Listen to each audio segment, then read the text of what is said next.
Queria Pois falar é. aqui, falando nisso, dessa história de ser roubado, porque tá uma histeria coletiva em torno dessa história do blogueiro do Maranhão, etc e tal, e mais uma vez estão matando o Moraes e estão descendo o cacete dele porque o Moraes está violando a prerrogativa do sigilo de fonte, tem um monte de agência e entidades jornalísticas que estão chamando o sujeito de ditador, e claro, né, puxado pelo Malu Gaspar e também por outras entidades lavajatistas como a Transparência Internacional, que são os picaretas, assim, no nível Megadeth. Mas eu queria botar aqui como isso vai também se mostrando uma pataquada dos mesmos suspeitos de sempre. Essa aqui é a velha e boa Vera Magalhães fazendo uma espécie de meia-culpa, não sei o que, a respeito desse caso, porque ela defendeu o Alexandre de Moraes quando o Alexandre de Moraes estava lá à frente das investigações e à frente do caso da tentativa de golpe de Estado, e aí ela faz uma espécie de autocrítica, tá? Para bater no Moraes, no Flávio Dino. Mas vou botar um trechinho aqui para a gente ver, depois eu vou explicar direitinho esse caso aqui, porque que não é a mesma coisa. Pois é, Felipe, a gente vê muito, até nos comentários ontem daqui da CBN, a respeito do nosso programa, aquele bordão, né, que era associado ao Alexandre de Moraes, um meme, vigiar e punir, gostoso demais, como quem diz, vocês, jornalistas, não achavam ele ótimo e agora estão criticando, como se uma coisa tivesse necessariamente a ver com a outra, como se a atuação que ele tivesse tido em relação a muitas questões durante a passagem dele pelo TSE ou tal, tivessem diretamente relacionadas. Mas, por outro lado, tem uma corrente que acha, talvez com razão, de que quando se consegue uma atuação excepcional com uma justificativa, se estica a corda para manter essa excepcionalidade para sempre. É o caso, por exemplo, desse inquérito. Como estabelecer esses limites até onde se pode ir, principalmente numa corte em que essa questão dos grupos, né, conta muito, né? Quem está alinhado aqui, quem está alinhado ali. Essa é a tentativa dela de se justificar por que mudou para lá. Mudou porque os patrões mandaram. Mudou porque a Malu Gaspar está dizendo agora que o ministro Alexandre de Moraes extrapolou mais uma vez os seus poderes para perseguir um pobre de um jornalista lá do Maranhão, que nada mais fez do que publicar o material que ele recebeu de uma fonte. Bom, esse caso desse blogueiro aí era um operador da extrema-direita. Ele estava sendo abastecido de informações por um ex-delegado bolsonarista chamado Cutrim, que está em cana respondendo por homicídio. E aí ele publicava coisas de stalkeamento do Flávio Dino, monitorava os movimentos do ministro e da família dele. Era outro tipo assim de approach, de abordagem jornalística que é muito mais parecida com gente que é paga para contratar pistoleiro de aluguel para chantagear e ameaçar de morte um alvo. O Cutrim é próximo da família Sarney e estava cometendo crime. Jornalista não pode cometer crime. Jornalista não está acima da lei. Sigilo da fonte é uma coisa, mas não é sagrada. Nenhum direito é sagrado. Aliás, para isso que serve, aliás, também o Supremo Tribunal Federal, para você poder dizer que aqui não cabe a liberdade de expressão e o sigilo da fonte se for para cometer crimes como, por exemplo, ameaçar, seja lá quem for, não é só o Flávio Dino, é uma gangue, uma gangue que era autorizada a aterrorizar o ministro Flávio Dino e que estava operando lá no meio de um, assim, bafafá envolvendo compra de terreno desse cara no valor de 100 mil reais, que está sendo tratado também, claro, para atingir o ministro Flávio Dino, como se fosse um homem corajoso enfrentando a ditadura de toga, né? E é curioso, por ser fonte de alguém repassando informações obtidas por meios criminosos, um bandido não deixa de ser bandido. O caso clássico é o Walter Delgatti. Entrou no sistema de mensagens dos lavajatistas, expôs o que aconteceu em Curitiba e foi condenado. Não me lembro de ninguém defendendo o Flávio Delgatti. Você se lembra? Não. Ninguém. E agora esse cara virou, claro, um mártir da liberdade de expressão, puta de um picareta, assim, notório. Eu vi ele falando, é bandido.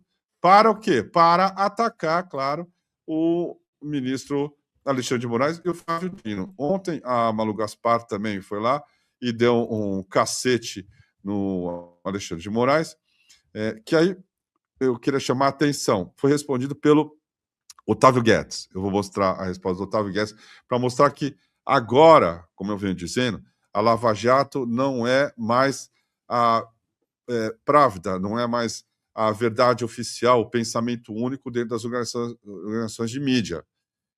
Os de sempre vão lá, né, e fazem o que se espera, que é defender qualquer coisa que seja para atacar os ministros do Supremo Tribunal Federal, mas tem gente hoje que faz um contraponto. Eu vou mostrar ela aqui, eu vou mostrar o Otávio Guedes. É por isso que a fonte, o sigilo da fonte é garantido pela Constituição, e mais, a cláusula pétrea. O que quer dizer isso? Cláusulas que não podem ser mudadas assim de uma hora para outra. Inclusive, no mesmo artigo que se fala que todo cidadão é igual perante a lei, está assegurado o sigilo da fonte. Por quê? Porque estão no mesmo grau de importância, são garantias democráticas. Agora, sobre o caso concreto, o ministro Dino divulgou aí uma nota dizendo que ele é alvo de ameaças frequentes, que ele tinha sido perseguido e que a integridade dele, física dele, está em risco. Obviamente que ninguém discute a importância de manter a integridade física de um ministro do Supremo. Não é essa a questão. Não é essa a questão. O problema é que, nesse caso concreto, não foi apontado nenhuma evidência de que o jornalista em si estava seguindo o ministro. O ministro, inclusive, e seus familiares estavam na praia, com um carro na praia, na areia. E agora se sabe, porque foi violado o sigilo da fonte, que o jornalista nem estava lá. Foi a fonte que mandou para ele uma foto tirada no momento dentro da praia. Você não está sendo perseguido enquanto você está publicamente num carro oficial do Tribunal de Justiça do Maranhão. E quando isso foi publicado, o ministro Dino e o gabinete dele não explicaram, nem para o jornalista, nem para ninguém no momento, o que tinha acontecido. Agora está se dizendo que o uso foi irregular. Então, se é regular, divulga regular e bola para frente. Não foi feito isso. Foi aberto um inquérito para investigar o jornalista, se fizeram 2 buscas e apreensões, claramente com a intenção de violar o sigilo da fonte, que foi, inclusive, exposta. Hoje todos sabemos quem foi a fonte. Ah, mas é um inimigo político. Gente, é assim que surgem as denúncias. Não há denúncia possível do seu amigo. Quer dizer, até há, mas é muito mais raro. Além do que, novamente, não interessa se quem foi que denunciou. Interessa. A informação é verdadeira? Ela é de interesse público? Ela não é? O que não dá é para a gente ver um ministro do Supremo Tribunal Federal, como o ministro Alexandre de Moraes, achando que pode violar o sigilo da fonte, violando uma cláusula importantíssima para a nossa democracia, da nossa Constituição, que ele deveria guardar, violando um artigo da Constituição para proteger um colega. Então, isso aqui é assim, uma diatribe e uma indignação corporativa, tá? Ela está defendendo o trabalho dela, que aparentemente vem também de uma alimentação de fontes que não são fidedignas. Tem uma preservação necessária, claro, do trabalho do jornalista, mas o jornalista não está liberado para cometer crimes. É outra coisa, é diferente. E quantos crimes são cometidos em nome dessa compreensão de que o jornalista está acima da lei? É uma, assim, grandeza, né? Eu não vou nem comentar aqui a quantidade de vazamentos, que depois não se comprova, e aí fica elas, por quê? Porque o jornalista está exercendo seu papel de divulgar qualquer informação. E aí, nesse sentido, nunca será responsabilizado. Você pode, então, sei lá, no caso dela aí, tá? Um jornalista recebe algumas informações de gente que está sendo paga para perseguir ela, a Malu Gaspar, e aí começa a publicar fotos dela e dos filhos saindo da escola, né? Dos filhos, sei lá, comendo em restaurante junto com o Vorcaro. Isso aí pode publicar? Isso é de interesse público? Depende. Com o Vorcaro ela e os filhos saindo da escola, como tem imagens aí, no caso do ministro Flávio Dino, que são de interesse particular, privado e não público, só porque é jornalista, sabe? Tem aí um cheiro, de novo, fedido de lavajatismo que a gente está denunciando aqui direto. E, claro, é para pegar o ministro Alexandre de Moraes, o Flávio Dino e livrar, né, por extensão, o Flávio Bolsonaro, que é bom para eles. A compreensão e por que isso está sendo explorado pelos bolsonaristas é que há um conluio entre o Alexandre de Moraes e o governo Lula para prejudicar os bolsonaristas, para prejudicar o Flávio e, claro, favorecer o que eles chamam aí de coalizão entre o governo, o executivo e o Supremo Tribunal Federal. É isso que eles estão fazendo e é consciente. Tá? É bom lembrar disso. Não, o que eu posso fazer se usaram a minha matéria para livrar a cara do fulano de tal? Não, você está fazendo isso que você sabe que você está fazendo. Né? Em geral, aliás, é um mecanismo que com a Lava Jato funcionou muito bem. Você recebe o vazamento lá de Curitiba, publica e depois o Moro, ou sei lá quem, fazia a armação para denunciar. Assim, a gente perdeu uma presidenta honesta, num golpe de Estado, e depois o sucessor dela, que seria o Lula, ia levar de barbada aquela eleição, foi preso, porque você vai escalando. Né? Chegou-se no quê? Na eleição do Bolsonaro. Ninguém sabia de nada. Olha só, a Lava Jato, tá? Só para a gente lembrar aqui, de alguns episódios de quebra de sigilo de fonte, que estão agora dizendo que não é a mesma coisa, que ninguém da Lava Jato fez nada. Bom, quebraram o sigilo do Eduardo Guimarães, o cara do blog da Cidadania. Na época, o Moro disse que o jornalista não era jornalista de verdade. Chegou a esse ponto aí. Silêncio total na mídia. Total. Tá? Ninguém ali se manifestou depois de alguma pressão, a abragem de má vontade, porque quando se trata da mídia independente, a gente não é considerado jornalista. Né? Quando é coleguinha da mídia corporativa, da mídia hereditária, aí, porra, qualquer, sei lá, peido do Bolsonaro, os caras fazem um escarcéu. Ou, no caso do Alexandre de Moraes, vira escândalo internacional. Aí, finalmente, né, se reconheceu, mas o Eduardo Guimarães perdeu cliente, perdeu trabalho, perdeu dinheiro, nunca vai ser ressarcido. Silêncio total de gente aí, como essa senhora, entre tantos outros aí. O Renato Azevedo teve também vazada uma conversa dele com a Andréa Neves, que custou o trabalho dele lá na Veja. Foi demitido. Eu estava lá na época, ele dançou. Foi para buraco, porque tinha uma conversa de cunho também entre jornalista e fonte. E que aí foi vazado, porque o Reinaldo estava começando a criticar a Lava Jato. Ninguém reclamou na época também. Ninguém, tá? Perdeu emprego na Veja, e não lembro se na Jovem Pan ele também acabou se lascando. Então, assim, não vou nem falar aqui do Moro espionando o escritório de advocacia. Teve lá no escritório do Roberto Teixeira e Associados, que ele grampeou, e vida que segue. A Vera Magalhães estava dando cambalhota e falando de como o Moro chegava em casa, aquele clássico lá, botava o paletó preto, ia jogar xadrez, qualquer bosta dessa aí, né? Agora, mesmo dentro da Globo, tem gente que não está comprando essa pataquada. Eu vou mostrar aqui o Otávio Guedes, que mandou muito bem, mais uma vez fazendo contraponto, e o Otávio Guedes, é bom lembrar, ele é autorizado pelos patrões também, tá? Para fazer o debate necessário e não parecer que essa senhora representa o pensamento dos irmãos Marinho. Então, tem divergências que hoje estão abertas na mídia, que é graças à crítica que a gente exerce aqui, tá? Como grilo falante de uma imprensa venal, sacana, golpista e de direita.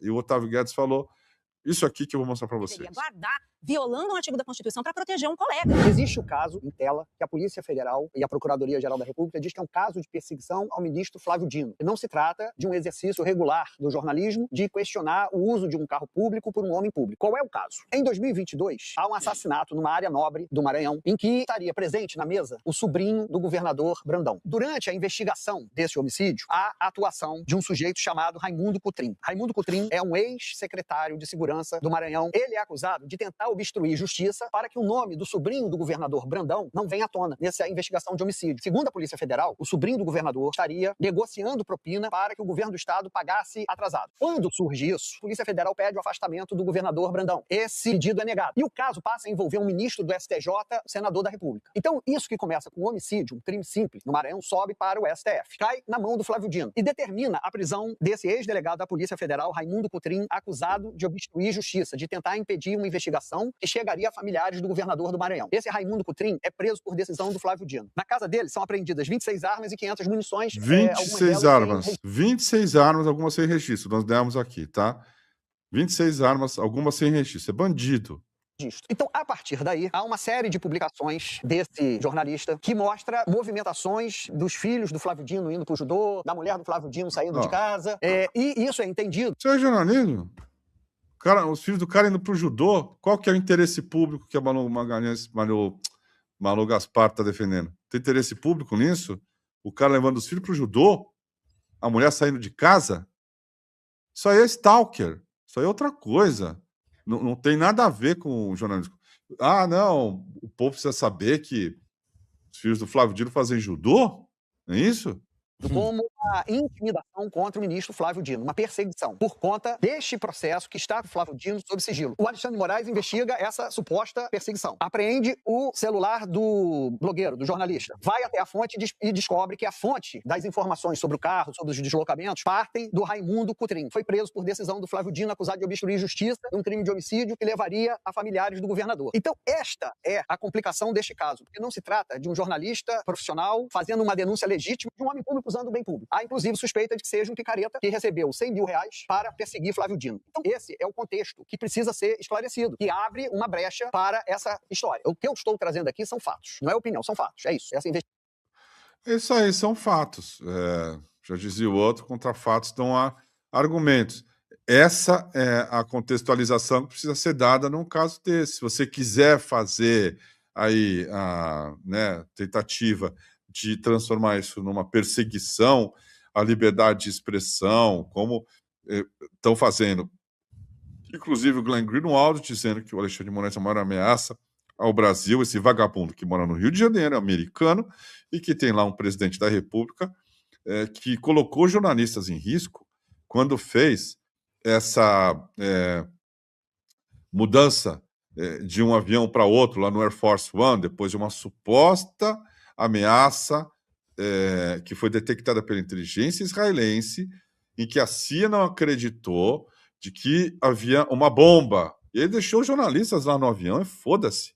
E foi para um outro, junto com uma assessora dele, nova, Natalie Hart, que é uma loira do tipo que ele gosta e estava lá. Ele levou alguns mais próximos e deixou parte do staff dele e todos aqueles jornalistas que o entrevistam da Force One num avião que podia muito bem explodir. Eu estou dando um exemplo aqui de realmente ameaça à democracia interna e externamente. Não vou nem me estender. Vai me dizer que o Alexandre de Moraes, por conta dessa história aí, envolvendo um caso de achaque, um caso de perseguição política, de um cara que era pago, e que encontraram ali, na mão da fonte dele, 26 armas. Isso aí é um arsenal. Isso aí não deve ter no quartel aqui de Guarapiranga. E aí você transforma isso num caso de atentado à liberdade de expressão. O que me parece, né? Que os métodos de... a maior parte dos jornalistas que estão gritando são esses de receber vazamento de bandido. E receber vazamento de bandido não tem problema até certo ponto se você pega aquele material e cruza os dados para você ter uma informação limpa ali na frente, com um viés que é esse aí da quimera do jornalismo, que é descobrir a verdade. E você não tem agenda.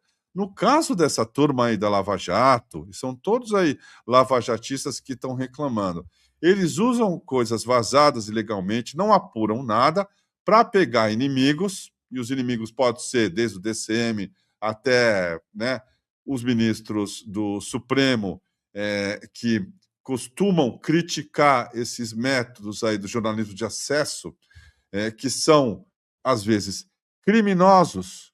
Tá? Se você paga por informação, no Brasil é ilegal. Na Inglaterra, não. Na Inglaterra, os tabloides vivem disso. Tá? Você quer me vender uma informação, não sei o quê. Aqui é ilegal até onde a gente se conhece, porque você troca dinheiro, muitas vezes, por prestígio, por acesso, por um tipo de tratamento especial, que é também uma forma de corrupção, uma forma de propina, uma forma de você receber um agradinho como informação exclusiva para você ascender na carreira. Então, é também corrupção. O contexto é esse, tá? Não é um cara fazendo o trabalho dele para, em nome do jornalismo, transmitir matérias de interesse público para a população brasileira. É outra coisa lá dentro da política do Maranhão para achacar, perseguir e ameaçar o ministro Flávio Dino por questões que não são essas que a Malu Gaspar está colocando aí como se fosse da pureza do jornalismo.